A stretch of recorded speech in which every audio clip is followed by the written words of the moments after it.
one of the things that just got on my radar is Shopify. Like, well, they're not a fashion brand. They're a platform that hosts at least thousands of fashion e-commerce sites, and they are like very bullish on NFTs and blockchain. They have this program where they're doing the token dating, where stores can actually, create a product and sell it behind the gate, so that you have to have like the NFT to go there. That's what everyone's talking about. That's like serious utility. Token gated access. Giving it to like all of these platforms. Talk about like being the one company that is going to bring this mainstream. I'm going to be moderating this panel today, fashion, style, and NFTs. And I have these two lovely people with me here today. We have Todd Kahn, who is the CEO of Coach, which is 80 years. That's crazy, 80 years in the making. And Michelle McCormack, who is the founder of Coin and Fierce NFTs.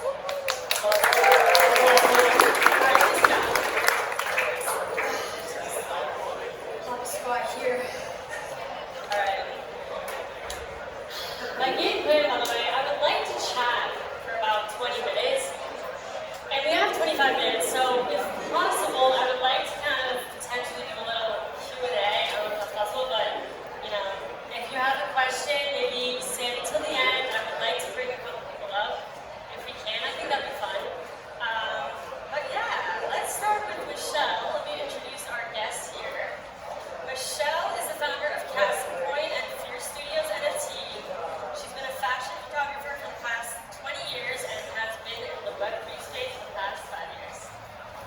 And we have Todd and introduction as well. CEO of Coach, an iconic brand with a remarkable 80-year history. And Coach is also serving as a sponsor for Center today. Which is exciting. So three back. Shoot your shot later though. Alright, I'm going to ask Michelle the first question here. Ladies first.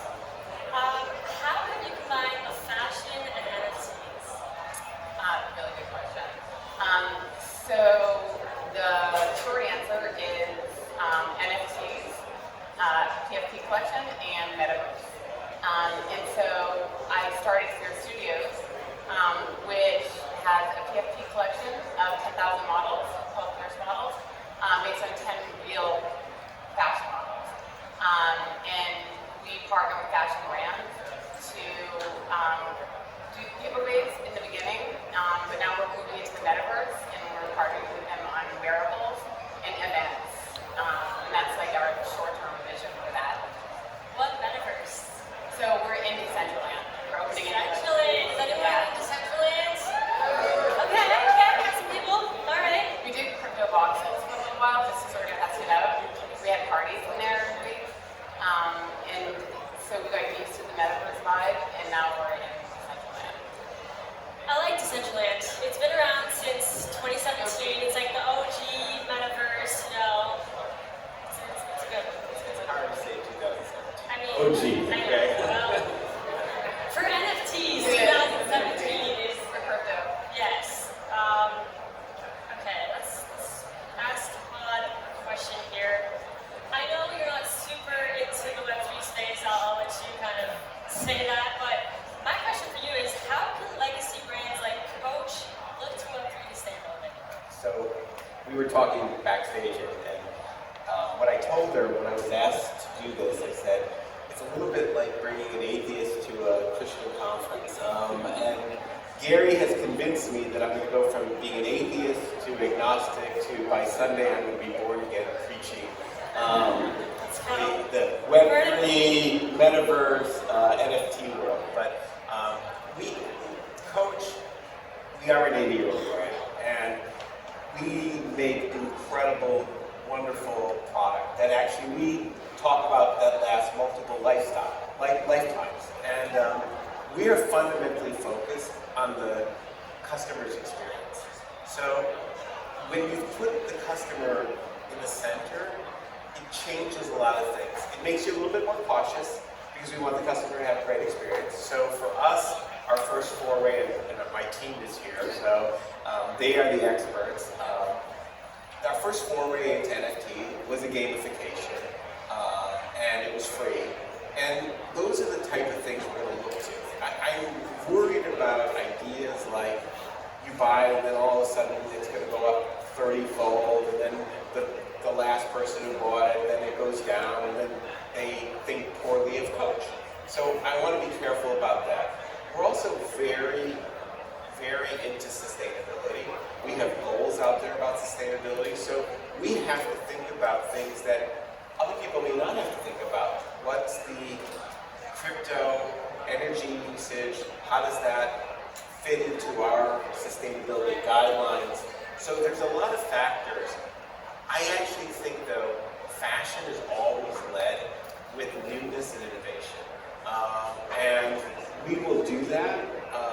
Sometimes smaller startup brands can probably go a lot faster than we can, but we're getting there. And if my team had their way, we will be a leader in this space next year this time. So. Maybe the next beacon. Okay, that's exciting. Yeah, and I think that's so interesting too. Like you coming at it from a brand perspective. Like I feel like a lot of us, degenerates in the space, just aping into things. Things just go crazy and they're crashing down. And I like how you kind of touched on that. How you don't want the prices of your NFTs to just be just super volatile. And you don't want your customer experience to be bad because of that. So I think that is very interesting perspective to bring into the space. And I'm looking forward to seeing what you guys, end up coming up with on this thing. Well, I think this is going to help influence a lot of it, I think, and really educate us. That's why I'm here. I was looking forward to being more on your side than on this side. So. Yes, which brings me to my next question for Michelle. Which fashion brands do you think are doing a great job right now, currently in the space?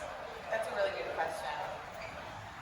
So there's so many fashion brands doing stuff, but who's doing it really well? What comes to mind is obviously Gucci. They have a whole team called the Big. Sorry, I did some research. I'm trying. I got the app. The Dream Big team that's just dedicated solely to metaverse and NFTs and Web3 and how to leverage it in a meaningful way. And they're not afraid. They say it publicly. They're not afraid to make mistakes. And they have, I guess, they have the luxury of that. They have caring behind them, and that is what gave them the okay. It sounds like. And so I think they're going to do a lot to really push it into the future, and that is very exciting, especially metaverse. And then so I like what Selfridges is doing. They're doing some experiential stuff in the store in London. I love that store, but Just had an amazing pop-up. So. I know. I want to fly there just to go there. It's great. They always do actually really innovative stuff. And then one last one is this brand, a partner of ours in New York called A-Kings. Alan King, and he's a very young fashion designer. He has a location, but he calls himself a Web3 fashion brand. His thousands of Discord followers, they're all customers. So it's just not just community, but it's also customer community, which I think you appreciate. His stores are they sell NFTs. He sells NFT trading cards, so that he's trying to empower people to actually leverage the trading thing with their clothing using the NFTs. It's a really ambitious plan, but if anyone's going to do it, he will. He's 21 and he's really doing great things. Alan King, A-King, look it up. He's a partner of ours. Awesome. Yeah, I'm curious what fashion looks like in the metaverse as well, and I'd be curious to hear both of your takes on what do you think as far as fashion in the metaverse? Decentraland wearables, obviously, companies can collaborate with Decentraland, design their own clothing, but how will that look for big companies like, Coach and everything? So, it's interesting. because I was quoted in Luminatory Daily a few months ago that said, I like selling real product. So that said, that was probably a lot before I had to deal with all the supply chain issues. So I kind of, Metaverse seems really great. Yeah. I don't have to worry about shipping something from somewhere. It also helped when everybody has legs in the Metaverse too. I think that will change at some point. But for us, I want to be careful. On the one hand, we sell a great product, and even we have a huge digital imprint today. We sell, 30% of the Coach brand is sold digitally. That said, the experience you get when you interact, when you touch the leather, when you see that, I really value that. So for me, I don't know if we're going to migrate completely to every one of us will have avatars dressed in Coach. Maybe we will. It's possible. I am much more inclined to look at the opportunities to create authenticity. We're coming out with an incredible sustainability line soon, which is going to be very transparent. And I think there's going to be opportunities through Web3 and others to help educate and really give certainty to our customers and clients. Because that to me is really what's very interesting in enhancing the experience. Now at some point in some of these environments, people will maybe walk around with a Coach backpack. And then, all kinds of magical things can happen. I mean, I am personally like a sci-fi junkie, and so I envision it. I can see it, and there is a world out there, and I love it. And for another panelist said this earlier about risk, and I recall a line from Dune, which is risk is the mind killer. And what I love about so many people here, you are startups, you think differently, you're willing to take risks. It is harder for large companies sometimes. We have shareholders, we have every 12 weeks I have to go before Wall Street and get a report card, which is not fun. I thought I stopped doing that 30 years ago. But that is our mindset. So we have to shift it a little bit. And even in our own company, we're trying, and we talked about this a little bit, that ability to take risks, to try new things, because it is always evolving. And I think I don't have the answers. I don't know what it's going to look like a year from now. I know it's going to be different, and I know educating ourselves will help. And I think we were talking a little bit in the hallway about this. I think what's really important is like the education. So for a big company like Coach to actually start with educating their employees on even just how to speak the language, never mind the security aspect, which is a whole huge beast, but knowing how to speaking the language so that they can ideate, right, come up with great ideas and then execute those ideas. And so starting there, that's like, there's no risk involved in that really. So I think once you do that, and then you start, like once they start getting educated, it de-risks it a lot. So my free advice. I appreciate that. And the world, it looks different in different parts of the world. We're a global brand. We have stores that we operate in 35 countries. What's going on in Singapore, what's going on in Japan is very different than China and in the US. So we also have to think about the ramifications for the brand globally. Yeah, that's big, having to think about it that way. Yeah. Etiquette. Culturally, yeah, exactly. And then how do brands, Todd, this is for you, how do brands look at tech innovations over time to evolve their business? Social media. It's interesting. Our industry, in some ways, is so backwards. I mean, the way apparel and even accessories are made has not materially changed in 30 years. I mean, we've had 3D printing, we have had all kinds of opportunities, yet it's still a bespoke, handmade manufacturing. So that's been very slow in a lot of ways. On the other side, the digital, when I talk about a brand like Coach, that 30% is sold online globally, that's a huge thing. That has been a sea change, and it was very interesting. So I'll digress for a quick minute, but I had the opportunity to become the chief commercial officer at Coach a little more than 2 years ago. And it was like, great, be given this amazing opportunity, and then COVID hits, and 3 weeks later I closed all of North American stores. Okay, so not exactly a stellar moment. And we had launched more of our digital platforms. And quite honestly, I'm like, who's going to buy a handbag when they're sitting at home? They don't know what the future holds. And yet, through our storytelling, through compelling, ease-of-use technology, people did. Because humans are incredibly optimistic. And one of the truisms about our space, about accessories, particularly handbags, it's an emotional purchase. Yes, there's function, but if you need to carry a laptop, you can carry it in a $10 bag, you can carry it in a $20,000 bag. But it's emotional. And when people were sitting at home in North America, not actually knowing when anything was going to reopen, they treated themselves. Fortunately, they treated themselves fairly often to a Coach bag, and we were really happy. But it says a lot. A lot more than you thought they would be, or were they more than they would have been if the stores were open? In terms of the online sales. Online sale was massively larger, much than larger it would have been. than it would have been. It didn't fully make up in the first 3 months what we lost in stores, but then it quickly grew, and then it was all incremental. That's crazy. That's some secret alpha right there. Wouldn't have known that otherwise. Alright, Michelle, my last question for you here. What use cases are you most excited about when it comes to fashion and Web3?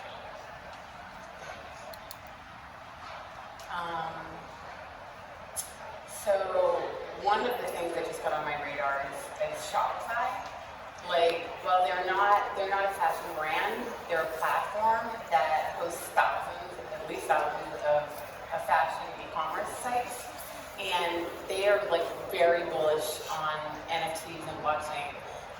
They have this program where they're doing the token dating, where stores can actually create a product and sell it behind the gate, so that you have to have the NFT to go there. That's what everyone's talking about. That's serious utility. Token gated Access. Giving it to all of these platforms. Talk about being the one company that is going to bring this mainstream Web3 mainstream and the commerce side.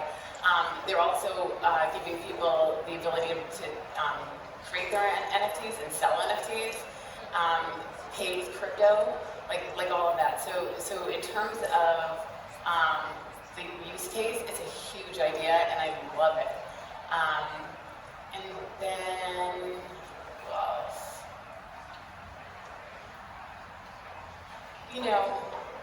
I think I can't really top that. I'm so excited about what they're doing over there. Yeah, and that'll trickle down, because as you said, a ton of e-commerce sites, starting from Shopify. So And then mainstream will start speaking the language of that token gaming. People don't know what that means. Outside this room, and a very small amount of people.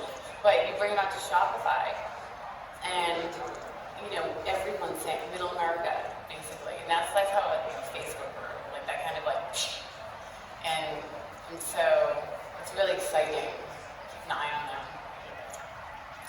All right, Todd. Last question, and then, oh my God, 6 minutes. I think we have time for a Q&A. I'm gonna see if I can get 2 people to ask a question. So, anyway, bear with me. We'll figure that out after this. But Todd, can you share any secret alpha with us on what Coach may potentially be doing with Web3, NFTs, anything? So we are coming to our next fashion show is in September. We're going to do some really interesting things. I could tell you, but Come on, I won't tell anybody. No, exactly. And I think we're going to continue to test and learn. And some of the things that I think, beyond the gamification, the tokenization, some of those opportunities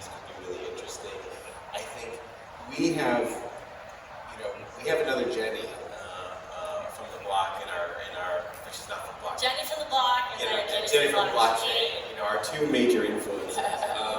But part of you said you'd hook me up with some coach vibes, right? Absolutely. I mean, we have a micro-influence. You guys heard it. You guys heard it here first. So, part of our idea, and because Coach is an 80-year-old brand, because we're a large brand, we want to make sure we speak in an authentic way to lots of different people. So, one of the things we've been working on is a constellation of celebrities. Different ages, different backgrounds, different countries of origin, and a lot of them and their people are coming to us looking at, to be authentic today, it isn't about having a star, carry your bag, down a red carpet or something like that. People see through that. So they want a much more authentic experience. And many of them are coming to us and saying, how do we do? Do we do an NFT with a celebrity? Do we do something unique with them? Do we give, if we sponsor a music event, is there certain access that's limited that you have to, get on? So there's so many interesting ideas. The real challenge for companies like ours is just because you can do something doesn't mean you should do something. Because you start diluting your brand and your ideas massively. So we want, Coach is a $5 billion annual sales brand. We need big ideas. But that said, I also have to support small ideas that one day will become a big idea. And finding the right balance there is really hard. It's not easy because we all get really excited about the shiny toy. Oh my God, I love it. That's shiny so cool. object syndrome. It's just so cool. Yeah. It's way cooler than I took my comp on this store from 10% to 12%. No, I can have an NFT. So finding that balance. So I didn't answer your question. Well, you did a good job. Thank you. All right. Well, let's see how we can do this. We have a few minutes. Raise your hand if you would like to come up Not and that ask you can a see question. your hand. Not that I can see You because actually it's so have blinding. one. You have one Oh my here, God. one there. Yes, Lovely this lady woman. right at the front. Come right up. Also, this microphone setup's a little weird, but We can repeat it. figure it out. Oh, okay. We'll try to hear you. Yes.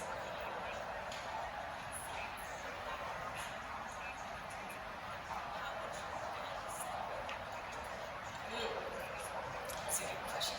Great question. Okay, so she's wondering, and I guess I'll just ask this to both of you, Michelle.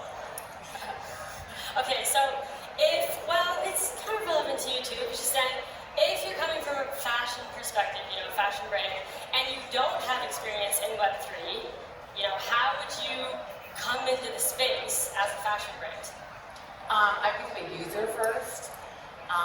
So like I said earlier, education is really important if you're a brand especially, and you're going to put some money behind Web3. So I would start buying NFTs. I mean, most of us in this room, the past 10 months for me has been a crash course in NFTs, and I know everything about it. You know what I mean? So I'm it's not as risky for me because I get the security part of it. That's a big thing. I get the auction part of it. I get the financial part of it too. So learning education, learning about NFTs, but especially crypto, and start buying NFTs, and then you'll start getting ideas as you're doing it. The only thing I can add is, even if you're a fashion person, you're a fashion brand, if you're starting your own brand, you are probably not an expert on all categories. You're not a woven expert, a knit expert, a denim expert. Yeah. So you learn, and I think what Michelle's saying is exactly right. You just have to educate yourself and hopefully hire people, ideally people who believe in you, who are not just pure pay for hire, but who will, go on your mission with you. And I think, that's how you succeed. Because none of us, I didn't start in fashion, I didn't start in, certainly not in technology, So, but you do evolve over time, and as I've said often, careers are not linear, so you kind of zigzag throughout your course. Yeah, and you're doing it now. You're here. You're making connections. You know, you're at the fashion panel. So you're already doing a great job.